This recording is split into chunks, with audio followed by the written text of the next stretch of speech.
Hey guys, my name is Nicole and I'm a video producer and media trainer, and in this video I'm going to talk to you about strong female characters in the Marvel universe that change the world for future generations forever. Let me start by saying that when I was a child, female characters were not much in a leading role, at least not in the movies that I was watching and the movies that were presented to me on TV. So I'm gonna start talking about the 90s because that's when I was a child and I remember just a little bit of it. First off, let me just start off by saying that when I was a kid, I was always seeing like Batman, Spider-Man, Superman, and these movies, these heroes had always like a female character like they fell in love with, and female characters were always the ones that needed to be saved by that superhero. And it was always odd for me, like Batman, Superman, Spider-Man, like they were so cool and they always saved the world, and the female characters were just like, oh my god, save me, you know. And as a child I was like, I don't want to be like a female character because she's not a hero, like she's somebody that is saved by the hero that ultimately saved the world. I want to save the world, like, but there was no heroes or heroines that I could actually like look up to. And I started talking about like superhero movies, but even when I look at the movies, like normal movies that were presented to me, for example, everything with Tom Cruise, like it's just so off, like Top Gun, Days of Thunder, Jerry Maguire, Vanilla Sky, like everything. And I love Tom Cruise all by, you know, everything about him. He's amazing.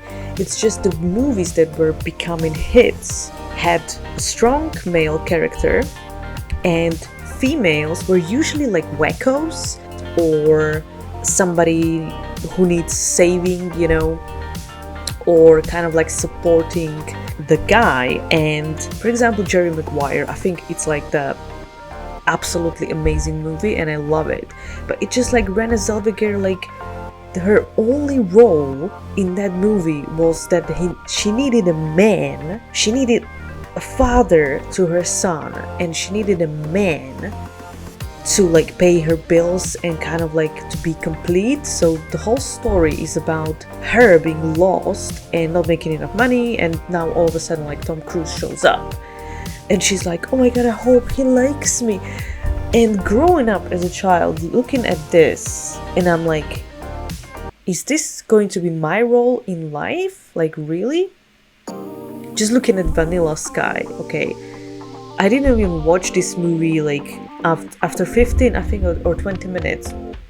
I had to stop because when I see Cameron Diaz being like oh my god, like just so ashamed of female characters, and at that particular time, around the 90s, it's just horrible, okay? Like I was like, I'm not able to process this, like why is this happening? I wanted to find some female character in the lead that I can look up to, and especially like hero, like heroine, like superhero female character, you know. Talking about like movie, right, The Mask with Jim Carrey, and again Cameron Diaz playing a complete, I know like if you wanted to be like a star in Hollywood as a female, you had to take roles like that, but seriously. And for example, Armageddon, I really love that movie. Like again, I enjoyed it, it's amazing.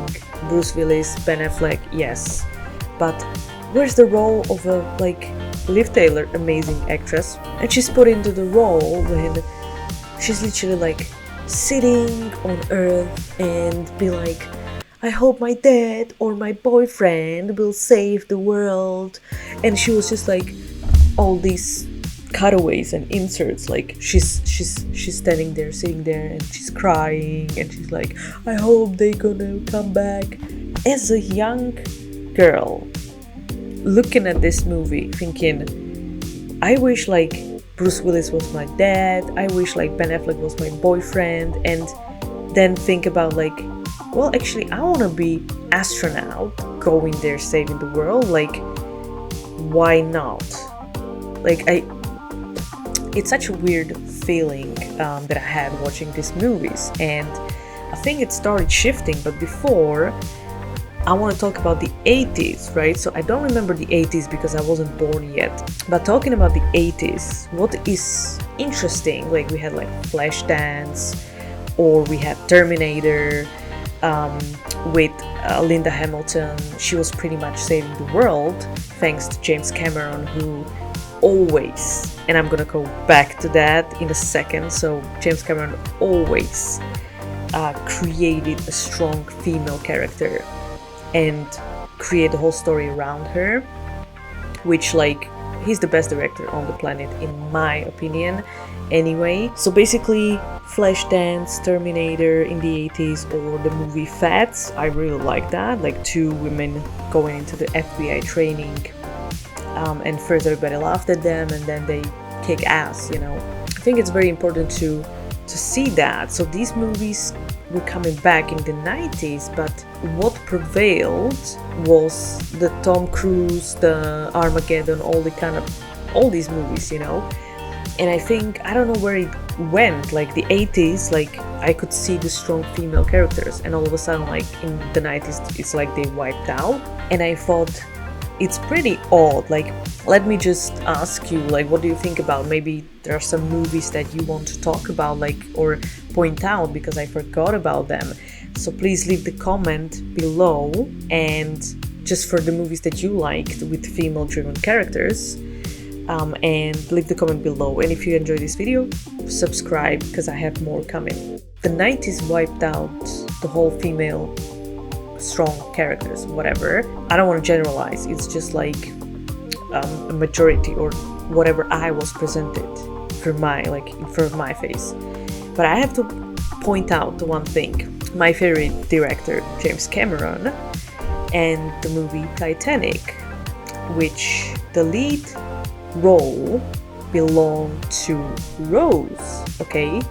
So Rose Dawson, aka Kate Winslet. And I think it's very important to realize that it was the biggest movie of all time by the time Avatar came in and Avengers and everything, but Titanic was the most successful film in history at the time and had female leading role. That's very interesting, isn't it? So again, like, James Cameron, he did something amazing, like, and then going forward, like, the 90s was shifting from female characters, and then he dropped Titanic with like a female character in a leading role and just destroyed the box office and all the other films, and again proved that female characters in a leading role, like, are awesome. And I guess maybe this had something to do with all the shift, or with TV shows, I don't know, but Titanic was a huge movie, and I think something happened either in Hollywood or on TV shows, because all of a sudden we started having this female character driven TV shows, and talking about Veronica Mars, talking about Buffy the Vampire Slayer, talking about Charmed, talking about Bones, talking about Sex and the City, Elias with Jennifer Garner, like all these TV shows that I just named, like huge hits to this day, okay? So something started shifting, at least on TV shows, but still was kind of missing on the big screen, okay? What I have to do, like, I'm not putting the blame on Disney, but they kind of started it all, okay, with like Snow White, Cinderella, Beauty and the Beast, you know, and kind of like they put the women into the position of like being dependent on a man and incomplete without them, and kind of like somebody save me. I'm so glad that Marvel did the change. So basically Disney decided to buy Marvel for $4 billion in 2009, and I think they kind of like realized that they have to change. So thankfully Bob Iger, I'm gonna talk a little bit about him, the CEO of Disney at the time made that decision. So buying Marvel, and Marvel has a lot of female superheroes, so it's kind of like Disney, for this reputation of women, putting women in a certain position. I think they realized that they have to change because the times have changed, and buying Marvel was like the smartest idea, because you start from superheroes. You put female on TV shows, you put female on movies, everything, but everything, it starts from the superheroes. Like, that's how it is. They bought them, and of course they decided that they want to, like, Avengers, the first Avengers movie was a big hit, and then they wanted to explore the characters. And that was a question: should we make like the movie Captain Marvel, with obviously in a leading role Brie Larson? The discussion at Disney was that it's not going to be that successful because female, in a leading role, it's going to be just about her. It's not going to be as successful as Thor or Iron Man or whatever, and it's going to cost a lot of money. So why don't we make something that will make a lot of money back, and focus on the male character? And Bob Iger said, no, we have to, as a company like Disney, now we have to be the change as well, because the world is changing, and we have to embrace that, and we have to adjust to the change. So yes, we are going to put the focus on strong female hero characters, and we're gonna go from there. And we have, obviously, in the MCU, we've got amazing Scarlett Johansson and Gwyneth Paltrow. We've got absolute badass Elizabeth Olsen, and of course Captain Marvel, so Brie Larson. Every single female characters that MCU have is amazing, charismatic female actresses. And by the way, all these worries like, oh, Captain Marvel, we're gonna lose money on it, or it's not gonna earn that much. Captain Marvel ranks at number 8 from all MCU films in terms of box office. So number 8, it did better. So it did over $1 billion, and it did better than Thor, Iron Man, or Guardians of the Galaxy. Okay, so all these worries at Disney, like it's not gonna make that much money because it's female driven, blah blah blah, was absolutely unfounded. And of course, because of the success of Captain Marvel, now Disney gets it, like, okay, we have to focus on female characters as well.